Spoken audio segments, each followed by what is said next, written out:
Dianugerahi bakat menyanyi dengan modal suara yang merdu, tentu sangat disyukuri pelantun tembang nuansa bening Vidi Aldiano.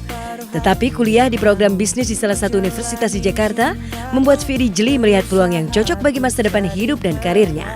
Membuka bisnis label musik sendiri sepertinya tidak hanya menyokong bakat Vidi dalam menyanyi, tetapi juga bisa mendatangkan keuntungan bagi karirnya di masa depan. Aku udah punya plan mau bikin bisnis musik sendiri, bikin mungkin manajemen artis, bikin label sendiri, bikin perusahaan rekaman sendiri tuh udah kepikiran sih dari sekarang. Dan sekarang ya belajarnya dulu lah yang penting.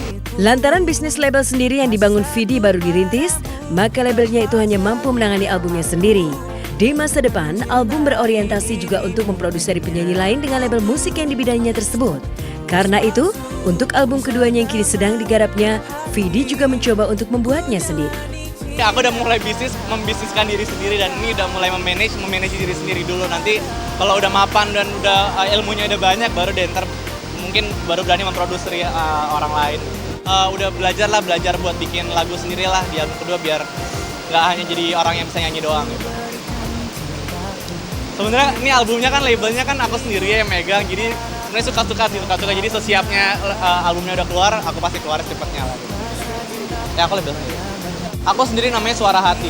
Namanya itu dulu papa sih yang ngasih Suara Hati. Jadi semoga lagu-lagu aku bisa menyuarakan isi hati semua orang di Indonesia.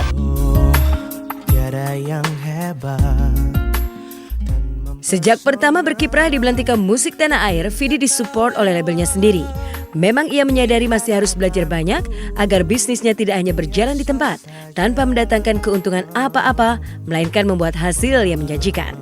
Tetapi apa alasan Vidi sehingga ia sudah berani membangun label musiknya sendiri? Tahun ini kan 20 tahun dan menurut aku tuh udah cukup dewasa untuk bisa memulai bisnis sendiri dan udah bisa menentukan masa depan aku mau kemana. Dan ini merupakan salah satu langkah yang aku ambil sih. Gitu. Aku dari awal label sendiri.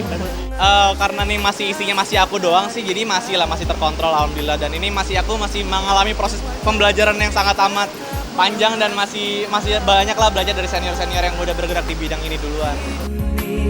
Terasa sungguh semakin engkau jauh, semakin terasa dekat.